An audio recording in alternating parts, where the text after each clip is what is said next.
예수님의 이 나사렛에서 자랐던 시절의 기록은 그리 많지 않아요. 오늘 누가복음에는 12살 소년 예수님이 유월절을 맞아서 예루살렘에 이제 처음 다녀온 그 기사가 오늘 본문 앞에 쭉 적혀 있어요. 그 부모인 요셉과 마리아가 이제 성전 일을 다 마치고 집으로 돌아가다가 아들 예수님을 잃어버린 일을 깨닫게 되고 사흘 동안이나 애를 태운 끝에 예루살렘 성전에서 이 아들을 겨우 만나게 됩니다. 부모는 얼마나 근심했던지 말을 제대로 할 수도 없을 지경인데 이 아들 예수님은 천연덕스럽게 하시는 말씀이 내가 내 아버지 집에 있는 게 당연한 거 아닙니까? 라고 대답을 합니다. 그때 부모는 이 아들의 말을 제대로 잘 깨닫지 못했습니다. 집에 돌아온 뒤에 아들의 태도는 아무것도 바뀐 게 없이 그대로였어요. 변함없이 부모에게 순종하고 정성을 다해 받들었어요. 그러나 오늘 성경 말씀 51절 하반절에 보니까 크게 달라진 사람, 바로 어머니 마리아였어요. 아버지 요셉의 태도는 언급이 되어 있지 않으나 어머니는 아들 예수님의 그 말과 행동 모두를 마음에 깊이 새겨두고 있었다라고 적고 있어요. 여기서 성경은 각주를 달았죠. 그 말을이라고 하는 거에 작은 글씨가 각주예요. 그 앞에. 그 말을 뭐라고 각주를 달았어요? 그 부분을 또는 이를이라고 주석을 해놨어요. 어머니는 아들의 말 또는 이를 하나도 빠짐없이 마음에 새기며 생각하고 기도하고 있었다라는 걸 우리들에게 보여줍니다. 저는 그렇게 기도하니까 52절에 이 은혜로운 삶이 가능하지 않았겠나. 물론 예수님이시니까 얼마든지 하나님과 사람에게 사랑스러워 가실 수 있었겠지만 그래도 우리가 육신적으로 우리들의 수준에서 생각해 보면 어머니의 그 눈부신 기도가 아들을 그렇게 하나님과 사람에게 사랑스럽게 되어지는 은혜가 임하지 않았겠는가 하는 생각을 한다는 거예요. 어머니 마리아가 아들의 일을 마음에 새기기 시작한 것은 사실은 이때가 처음이 아니죠. 누가복음 2장에 가보면 이미 예수님께서 탄생하던 날에도 그 모든 일을 마음에 새겨두고 있었음을 말하고 있어요. 천사 가브리엘이 요셉과 마리아에게 말한 것, 마리아가 베들레헴에 가서 아들을 낳아 구유에 누인 일, 목자들이 천사의 말을 듣고 구유에 누인 아기를 찾아온 사실들을 그냥 넘기지 않았다는 거예요. 그것은 성경에 이렇게 기록됩니다. 마리아는 이 모든 말을 마음에 새기어 생각하니라. 2장 19절의 말씀입니다. 처음부터 이 어머니 마리아는 아들의 모든 것을 하나도 빠짐없이 마음에 새기기 시작했다 하는 얘기예요. 하나님의 섭리를 확실히 믿는 사람은 특히 이 자녀의 출생과 성장 등 모든 것을 잊지 않고 마음 깊이 간직합니다. 저는 중간에 목회적 어려움을 겪으면서 나름대로 이 기억력에 대한 자신감이 있는 사람인데도 많은 기억들을 잃었어요. 제가 그 가운데 제일 가슴 아픈 잃어버린 기억들은 우리 아이들의 어린 시절의 기억을 잃어버린 이 트라우마가 저의 마음을 늘 아프게 합니다. 그래도 저는 너무 감사한 게 뭐냐면 우리 아내가 다 기억하고 있다는 거죠. 그것이 너무 고마워요. 그래서 간혹 또 최근에도 이렇게 가족 여행을 다니면서 그 어린 시절의 이야기를 나누며 많이 행복한 시간이었어요. 여러분, 자녀를 통해 역사하실 하나님의 뜻을 마음에 품고 있기 때문에 기억을 하는 거죠. 마음에 두니라, 이 말의 원문의 뜻은 여러 조각을 합친다라는 의미를 가지고 있어요.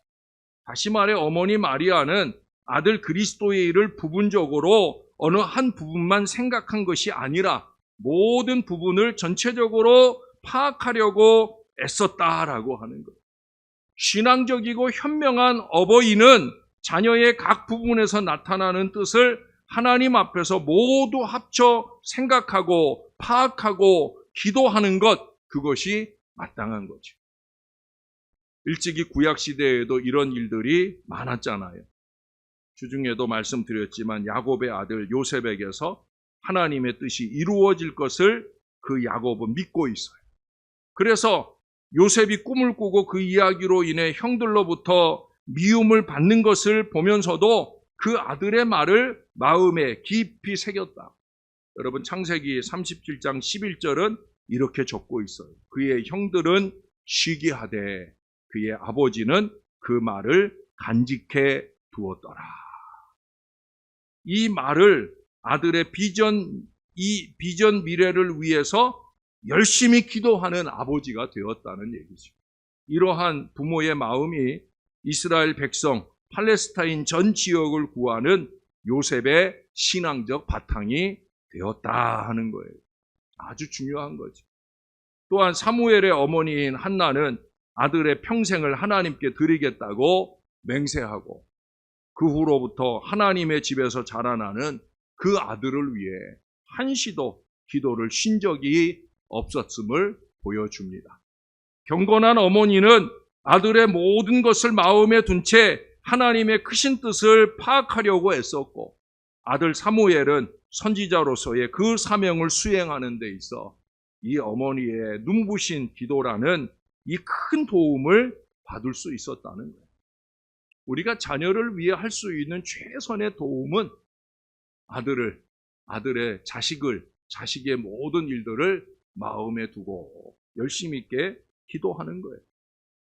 마리아는 구약의 야곱이나 한나처럼 하나님께서 하시는 일을 마음에 두고 간직하고 전체적으로 파악하고 깊이 새기며 기도했다는 거예요. 하나님의 계획이 아들을 통해 이루어지게 될 것을 깨달은 후에 마리아의 삶은 경건과 헌신으로 온전해졌어요. 마리아는 아들 예수님의 모든 것을 마음에 두고 있었던 어머니였기에 가능했다. 오늘 어버이 주일에 예수 그리스도의 어머니 마리아의 마음을 좀 떠올려 보려고 합니다. 그런데 우리는 이 마리아에 대한 설교를 들을 기회가 많지 않았어요. 저는 성탄절 전에 대림절 기간 동안에 이 마리아에 대한 설교를 여러 번 드린 적이 있지만은 대부분의 이 개혁교회, 개신교 목회자들은 마리아에 대한 설교를 잘 하려고 하지 않아요. 마리아는 하나님의 선택을 받아 메시아를 세상에 오게 한 역할을 행한 사람이지만 자신을 별로 드러내지 않았기 때문입니다. 중세시대의 로마 카톨릭 교회는 지나칠 정도로 이 마리아를 숭배하는 경향을 보이게 되었습니다. 이것이 지금까지 내려오는 천주교의 전통이 되어버리므로 이를 바로잡기 위해서 우리 개혁교회는 의도적으로 이 마리아를 설교의 중심 인물로 삼지 않으려는 그런 노력을 어느 정도 해왔던 것 같아요. 분명한 것은 로마 카톨릭 교회도 신학적으로는 이 마리아를 신으로 모시지 않는다는 사실이에요. 사실은 성인, 세인트라고 하는 거를 대부분 그 천주교에서는 일반 사람들에게도 많이 붙이잖아요. 우리 김대건 신부 같은 분도 세인트 김대건이 되잖아요. 그렇게 그런 점에서 성모인 거지, 이게 성부, 성자, 성령의 그 하나님과 같은 위로서의 성모는 아니라는 거예요. 적어도 그들의 신학은 그것을 말하고 있다는 거예요. 다만 마리아가 예수님의 모친이라고 하는 이 특별한 위치에 있기 때문에 각별히 공경심을 나타냅니다.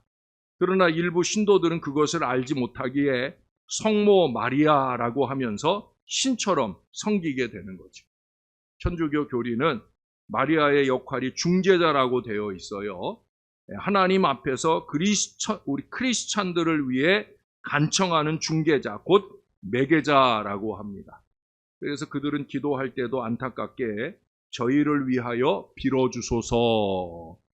우리가 예수님의 이름으로 기도하는 거하고는 다른 관점이에요. 예수님의 이름으로 기도하는 건 그 예수님께서 응답의 구주가 될 것이라는 확신으로 기도하는 거고, 이 마리아에게는 저희를 위하여 빌어주소서, 중개적 역할을 해달라는 그런 의미로 마리아의 도움을 구하는 겁니다. 마리아를 공경하는 자세가 잘못된 건 아닙니다. 마리아는 은총이 가득한 사람이었죠. 천사 가브리엘이 찾아와 이렇게 말하며 복을 내렸습니다. 은혜를 받은 자여 평안할지어다. 주께서 너와 함께 하시도다.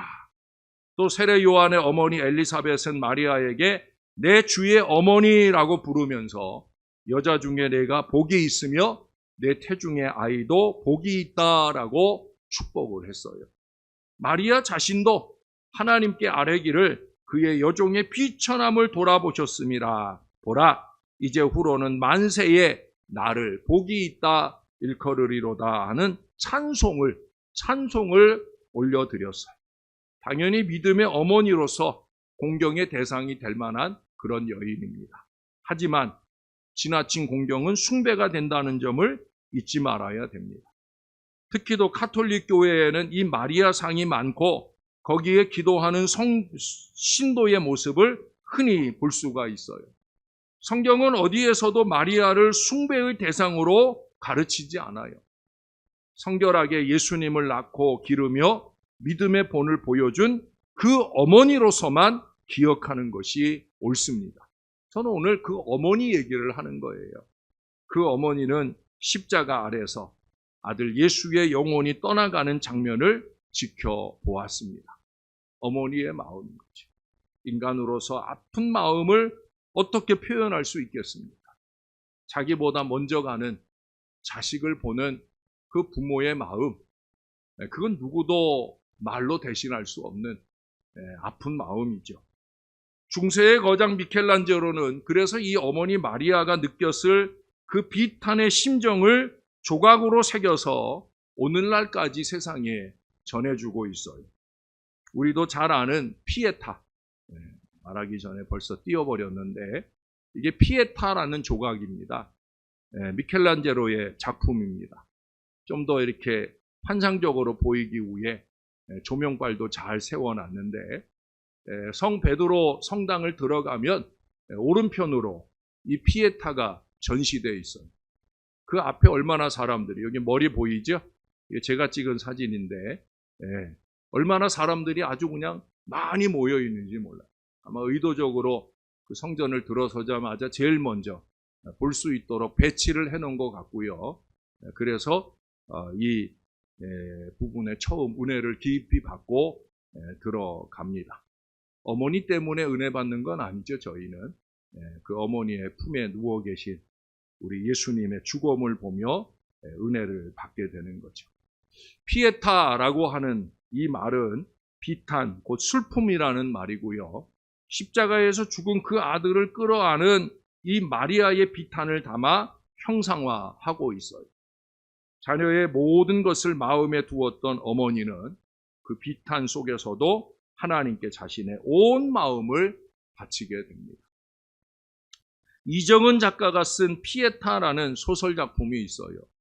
80이 넘으신 나이에 이 대단한 소설을 쓰셨다라고 하는 게 놀라운데 그만큼 80 넘으신 어르신으로서의 그 마음으로 쓴 필치가 참 아름답게 느껴지는 그런 작품입니다.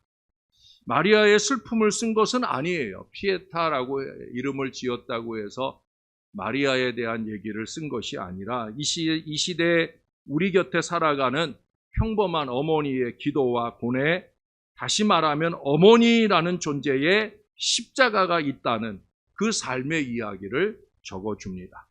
어버이 주일에 여러분들에게 함께 소개하며 은혜를 나누기에 좋은 소설이라 생각이 듭니다. 이 소설은 중년의 나이에 접어든 딸이 그 어머니의 삶을 바라보고 추억하는 방식으로 이루어져 있어요. 노인이 된 어머니와 중년의 딸, 그들은 서로 애물단지라고 부르면서 일종의 갈등을 빚고 있어요.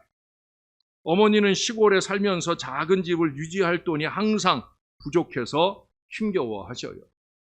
왜 부족한지 좀 이따가 말씀을 드리겠지만 어떻든 서울에 사는 딸은 남편의 빠듯한 월급에서 일부를 떼어 어머니께 생활비를 드리는데 이걸 어디다 쓰시는지 금방 없어지고 맙니다. 좀 새 옷을 사다 드려도 이걸 누군가에게 주워버리고 항상 자주색 월남치마만 입는 그 어머니를 볼 때마다 딸의 속이 상합니다. 정말 애물딸지 엄마가 맞는 것 같아요. 그래도 딸은 자주 어머니를 뵈러 갑니다. 갈 때는 위로와 사랑의 말을 드리겠다 벼르고 가지만 막상 가서 맞닥뜨리면 싸움만 하고 돌아올 때가 많이 있어요. 삶이 힘들어진 딸은 어머니라는 존재 자체가 부담스러워져서 품지 말아야 될 마음을 가끔 품어요. 차라리 그만 돌아가셨으면 하는 생각을 갖더라는 거예요. 솔직히 세상에는 그런 마음을 가진 사람들이 많겠죠. 사랑하지만 서로 힘들어하는 부모와 자녀, 그런 모습 속에서 나오는 안타까운 마음일 거예요. 그 사이에서 발생하는 갈등이 생생하게 잘 묘사가 되어져 있습니다. 그런데 어느 때 어머니는 치매를 앓게 되고요. 뜻밖의 교통사고를 당해서 세상을 떠나고 맙니다. 딸은 울면서 하나님을 원망합니다. 서로 어머니를 죽게 해달라고 했기로서니 그 말을 진정으로 믿고 들어주셨다고 막 항의를 해요. 그러다가 어머니에게 나를 더 오래 괴롭혀도 참을 수 있는데 왜 이렇게 빨리 가셨는지 가실 줄 몰랐다고 그렇게 용서를 빌기도 합니다. 그때 어머니의 말이 들려오는 것 같았어요. 얘야, 자식과 부모 사이는 용서라는 말이 필요 없단다. 다 한 몸이니까. 여러분, 성도들을 자식처럼 섬기려는 저에게 참 경종이 되는 말이라 그렇게 다가왔어요. 자식과 부모 사이는 용서라는 말이 필요 없다. 다 한 몸이니까. 비로소 이 딸은 그 어머니에게 내 존재는 어머니가 쏟아낸 기도, 염려의 열매입니다. 라고 그렇게 믿음의 고백을 합니다. 이 어머니에게는 아픈 과거가 있어요. 그 아픈 과거가 뭐냐? 태어난 지 겨우 6달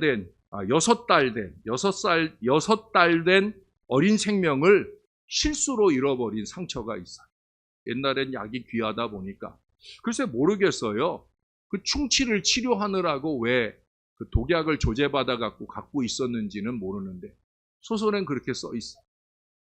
그래서 혹시라도 누구 손을 탈까봐 장롱 밑에 깊숙이 넣어둔다고 넣어놨는데 이 6달 된 아이가 엉금엉금 기어다니다가 그만 그 약을 만지고 죽는 일이 벌어졌어요.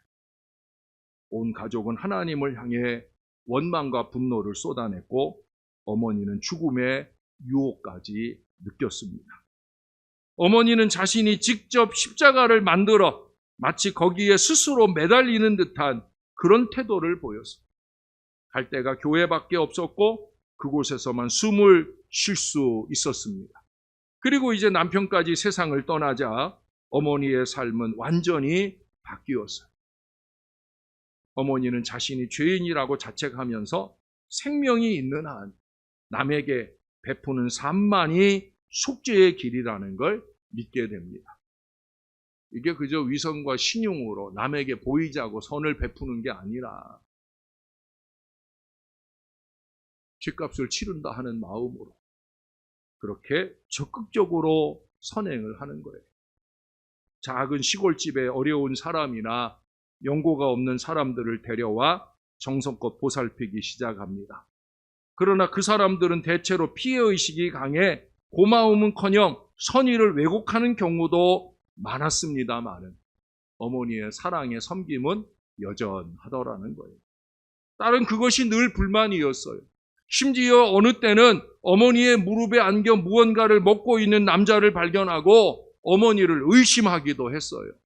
어머님이 늦바람이 났나 하면서 그런 의심을 쏟아놉니다. 근데 알고 보니까 그 남자가 10여 년 전에 어머니로부터 생명을 구원받은 장애인인 줄을 알기까지 그녀는 큰 혼란의 10년 세월을 지나게 되어집니다. 딸은 어머니가 자신에게 했던 말을 떠올립니다. 난 천국은 있다고 믿는다. 감히 바랄 수가 없을 뿐이지.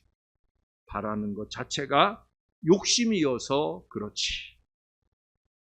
이 소설은 어머니가 선물로 주신 그 피에타상을 바라보며 어머니의 존재를 생각하는 것으로 막을 내립니다. 천국을 믿는 인생의 존재 의미를 추구하면서 어머니라는 대상에 진지한 접근을 시도한 작품입니다. 어머니가 되어보지 않고서는 생각할 수도 없고 또 어머니가 존재의 흐름이 되어 온몸을 통과하는 경험이 없다고 하면 도저히 표현할 길이 없는 글이 아닌가. 그래서 그 이정은 작가 그 어르신이 대단히 놀랍게 여겨집니다. 여기 노쇠한 어머니를 모셔본 경험이 있는 이는 아마 모두 공감할 거예요.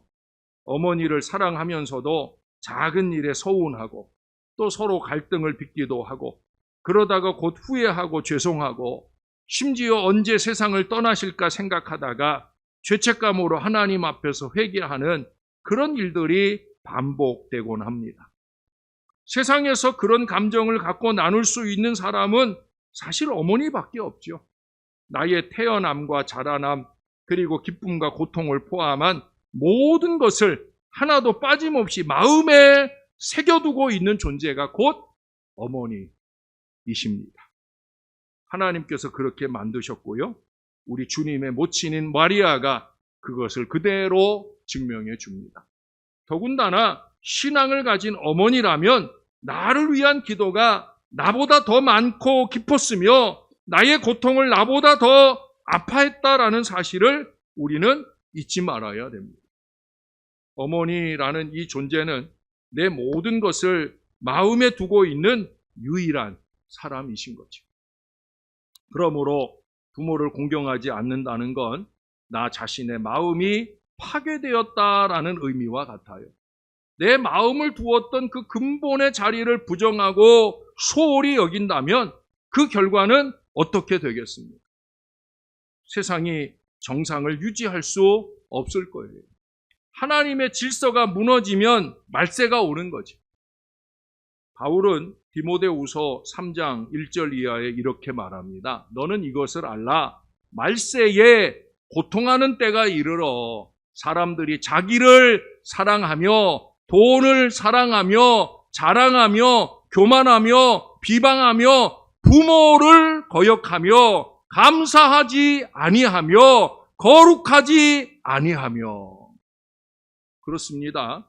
자기밖에 모르고 돈만 알고 부모를 거역하고 감사를 잊어버린다. 그렇게 말씀합니다. 우리 앞에 이와 같은 현상이 나타나고 있음을 우리가 부인할 수 없어요. 어제 새벽에도 말세에 대한 여러 현상들을 꼽아봤잖아요. 그 중에 또 한 가지 이른바 여러분 효도 계약서라는 게 등장을 했다고 합니다. 들어본 적 있으세요? 어떤 은퇴 재벌이 아들을 법정에 고발함으로써 우리나라에서도 이런 문서가 낯설지 않게 되었다는 거죠. 자녀가 효도 약속을 지키지 않으면 노후 보장이 되지 않으니까 투명하고 공정한 사회적 약속을 하자는 거예요. 근데 제가 이제 소개하는 내용들을 들어보시면 저같이 가진 게 없는 부모들은 효도 계약서도 쓸 수 없는 그런 내용이 아닌가 하는 생각을 해보게 되어집니다. 농업국가인 노르웨이는 일찍부터 은퇴 계약서 작성이 활발했다고 해요. 부모는 내가 농토를 물려줄 테니까 너희는 일주일에 우유를 몇 리터 이상 그리고 고기를 몇 킬로그램 이상 제공하라. 그렇지 않으면 이 상속을 무효로 한다 하는 그런 내용을 적는다는 거예요. 요새는 이것이 발달해서 매우 구체적인 조항들이 기록이 되어지고요. 심지어 법원에 공증을 받기까지 한답니다. 씁쓸한 심정으로 우리나라도 그런가? 계약서 묘대를 살펴보니까 효도 계약서의 기본 틀이라고 해서 이런 게 제시되어 있더라고요. 자녀 아무개는 부모 아무개의 재산을 증여 받았으므로 매월 얼마를 생활비 명목으로 부모 사망시까지 지급한다. 그리고 자녀는 월 1회 이상 부모를 방문한다. 방문의 의무가 한 달에 한 번 이상 적시되어 있어요. 이런 사회적 현상을 소개한다는 것 자체가 참 많이 안타까워요. 자기 사랑, 돈 사랑, 부모 거역, 감사 망각 등의 이 풍조가 고스란히 함축된 그 실상을 보여줍니다. 어버이는 내 마음이 새겨진 자리라 말씀드렸어요. 한 달에 한 번씩 찾아 얼마의 돈을 들인 것으로 마음의 그 자리를 찾았다고 할 수 있겠습니까? 마음을 잃어버린 인간들이 갈 곳은 삭막한 말세의 구덩이 뿐일 거예요. 하나님께서 주신 마음의 근본 자리를 잃어버린 그 사람들에게 성경은 늘 경고하고 또 권고해 왔어요. 먼저 10계명의 5계명이죠. 내 부모를 공경하라. 그리하면 내 하나님 여호와가 내게 준 땅에서 내 생명이 길리라. 하나님과의 관계 얘기를 끝나자마자 사람과의 관계에 있는 처음 계명으로 이 부모 공경을 말씀했고요. 유일한 약속의 보장, 장수의 약속이 보장되어 있어요. 하나님은 우리 마음의 근원을 부모로 정하셨고요. 그 부모를 거역하는 것은 하나님을 욕하는 것으로서 도저히 용서받을 수 없는 일인 것을 구약의 여기저기서 말씀하고 있어요. 솔로몬 시대의 지혜의 보고가 된 잠언에서는 경건한 생활을 위한 지침으로 부모 공경을 강조합니다. 너를 낳은 아비에게 청종하고 내 늙은 어미를 경히 여기지 말지니라. 내 부모를 청종하고 내 늙은 어미를 경히 여기지 말지니라. 내 부모를 즐겁게 하며 너를 낳은 어미를 기쁘게 하라. 참 아름다운 교훈의 말씀들이 아닐 수 없어요. 우리 마음의 근원인 어버이와 그분을 공경하는 마음이 조화를 이룬 구절들을 솔로몬은 수없이 많은 그의 지혜로 우리들에게 말씀합니다. 신약에서 바울 사도는 에베소서를 통해 이 제5계명을 은혜롭게 해석을 하였죠. 율법으로서의 제5계명보다 더 확장된 말씀을 우리들에게 주시는 부모 공경의 말씀입니다. 자녀들아, 주 안에서 너희 부모에게 순종하라. 이것이 옳으니라. 내 아버지와 어머니를 공경하라. 이것은 약속이 있는 첫 계명이니 이로써 내가 잘되고 땅에서 장수하리라 말씀합니다. 여러분, 이 모든 말씀과 교훈들은 우리 주님 예수 그리스도의 가르침이 중심이 되어 있습니다. 따라서 그 육신의 어머니인 이 마리아의 모습에서 부모 사랑과 공경의 의미를 배울 수 있어야 된다고 주님이 저를 통해 오늘의 말씀을 여러분들에게 전하고 계셔요. 다시 말씀드려요. 어머니 마리아는 아들이신 예수님께서 자라날 때 하신 그 말과 행동을 마음에 두었습니다. 인간으로 오신 아들은 어머니의 그 마음이 은혜와 진리의 자리가 되었다는 거예요. 그 어머니께 대한 효도가 52절의 삶으로 나타난 거예요. 예수는 지혜와 키가 자라가며 하나님과 사람에게 더욱 사랑스러워 가시더라. 이게 신앙 자녀의 효도죠. 네? 저와 여러분이 부모님께 효도하는 것, 그것을 어떻게 표현될 수 있느냐? 하나님과 사람에게 사랑스러워 가는 것. 그런 자식을 보는 부모가 제일 행복하지 않겠습니까? 예? 저는 우리 자식들이 그런다고 하면 정말 날마다 춤추며 사는 그런 부모가 될 것 같아요. 여러분, 자식들을 위해 어떤 기도를 하고 계십니까? 세상의 기준으로 잘되고 통통한 것이 중요한 게 아니라 하나님께 또 사람들에게 사랑스러워 가는 그런 자녀로 자라가기를 위해 기도하는 부모가 되어야 되겠죠. 자식인 우리들은 또한 그 부모들의 기도대로 가장 먼저 하나님께 사랑받을 수 있도록 신앙하며 살아야 할 거예요. 하나님께서 우리에게 어버이를 주셨습니다. 우리의 믿음과 삶의 자리도 역시 어버이의 마음입니다. 이 아버지, 어머니를 공경하지 않는 것은 그 마음을 주신 우리 하나님을 거역하는 일인 것입니다. 눈에 보이지 않는 하나님을 사랑하는 가장 확실한 방법, 그것은 부모님을 공경하고 우리의 마음을 드리는 거예요. 신앙, 어버이의 마음과 나의 마음이 만나는 그 순간 우리 하나님이 영광을 받으시고 그 영광을 우리의 가문 가운데 나타내 주실 줄로 믿습니다.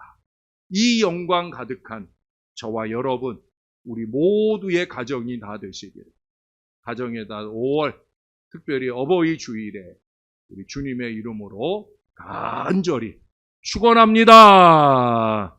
우리 하나님 고맙습니다. 오늘도 우리 아버지 하나님의 마음이 담긴 하나님의 말씀을 받습니다.